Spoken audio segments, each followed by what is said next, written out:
outro problema e talvez seja uma tônica.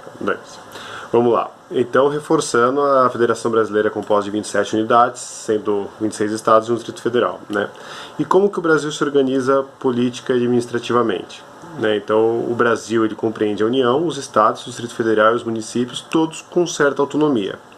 Né? Então, pegando o artigo 1º, a República Federativa do Brasil, formada pela união indissolúvel dos estados e municípios e do Distrito Federal, constitui-se em Estado democrático de direito e tem como fundamentos a soberania, esse é o primeiro fundamento, né, da República Federativa do Brasil, é até interessante nos tempos que vivemos pensar isso, a cidadania, a dignidade da pessoa humana, os valores sociais do trabalho e da livre iniciativa e o pluralismo político.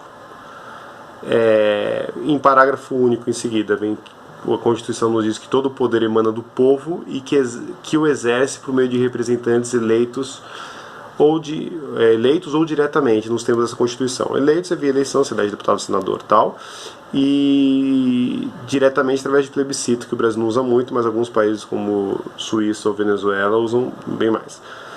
E o artigo 2º diz que são poderes da União independentes e harmônicos entre si, o Legislativo, o Executivo e o Judiciário. Portanto, a União está dividida em 3 poderes independentes e harmônicos entre si. Ou seja, um não pode declarar guerra com o outro, eles têm que funcionar harmonicamente, buscar uma harmonia, sabe Deus como.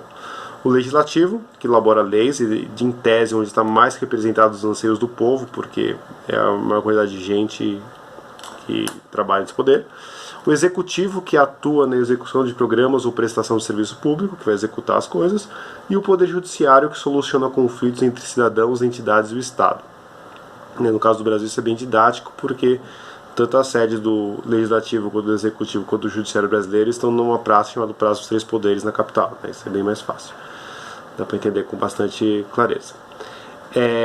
E aí vem uma coisa que eu acho importante, fica um pouco mais específico, mas eu acho importante, né? Tanto o Poder Executivo, quanto o Legislativo, quanto o Judiciário, eles têm características específicas, né? Então o Executivo da União, no caso do Brasil todo, ele é formado pelo chefe do Poder Executivo, que é o presidente, que no caso do Brasil, como uma república presidencialista, é chefe de governo de Estado, e um gabinete de ministros e secretários que vão auxiliar, em tese, pelo menos, esse presidente. Então esse é o Poder Executivo, o presidente, o vice e seus ministros e secretários.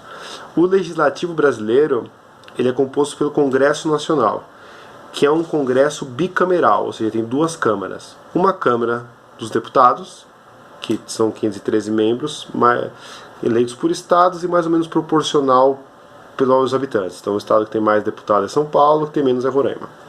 E para tentar evitar essa distorção de estados que tem mais habitantes e estados que tem menos, há também o Senado, que aí cada uma das 27 unidades da federação elege exatamente a mesma quantidade, 3, para dar, em tese, um equilíbrio. Então 3 vezes 27, 81, esse é o número de senadores.